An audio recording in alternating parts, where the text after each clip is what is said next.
Class 4, I'm going to read to you some chapters from the Twits. We're going to be learning about the Twits for the next few weeks in class in our English tasks. And this is going to also go across into your art tasks and other fun jobs too. Hope you have fun.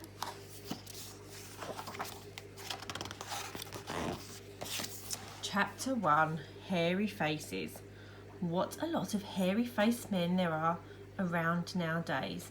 When a man grows hair all over his face, it's impossible to tell what he really looks like. Perhaps that's why he does it. He'd rather you didn't know. Then there's a problem of washing. When the very hairy ones wash their faces, it must be a very big job. As when you and I wash the hair on our heads. So what I want to know is this.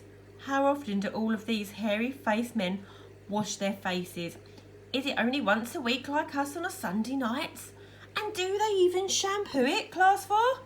Do they use a hairdryer? Do they rub on hair tonic to stop their faces from going bald?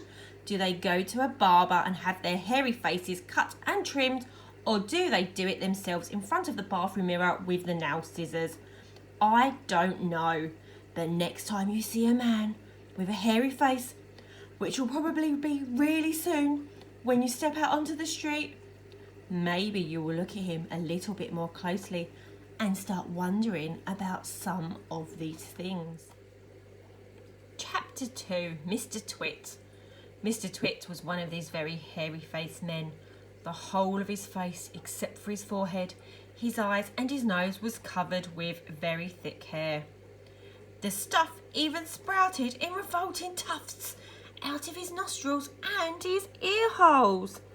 Mr Twit felt that this hairiness made him look terrifically wise and grand.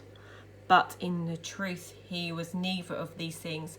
Mr Twit was a twit. He was born a twit, and now at the age of 60, he was a bigger twit than ever. The hair on Mr Twit's face didn't grow smooth and matted as it does on most hairy-faced men. It grew spikes that stuck out of straight like the bristles of a nail brush. And how often did Mr Twit wash this bristly nail brushy face of his? The answer is never, not even on Sundays. He hadn't washed it for years. Ooh, can you imagine that, Class 4, not washing it? Your stinky beard for years. That would be disgusting, wouldn't it? Ugh, Mr Twit must be a very smelly man. Chapter 3, Dirty Beards. As you know, an ordinary unhairy face like yours or mine simply gets a bit smudgy if it's not washed often enough.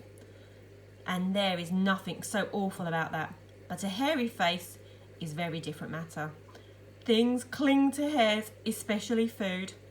Things like gravy go right in among the hairs and they stay there. You and I can wipe our smooth faces with a flannel and we quickly look more or less all right again. But the hairy man, he cannot do that. We can also, if we are careful, eat our meals without spreading food all over our faces.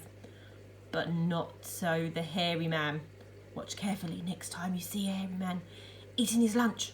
You will notice that even if he opens his mouth very wide, it is impossible for him to get a spoonful of beef stew or ice cream and the chocolate sauce in without leaving some of it on the hairs. Mr Twit doesn't even bother to open up his mouth wide when he ate. As a result, and because he never washed, there was always hundreds of bits of old breakfast and lunches and suppers sticking to the hairs around his face. They weren't big bits, mind you, because he used to wipe them off with the back of his hand or on his sleeve while he was eating.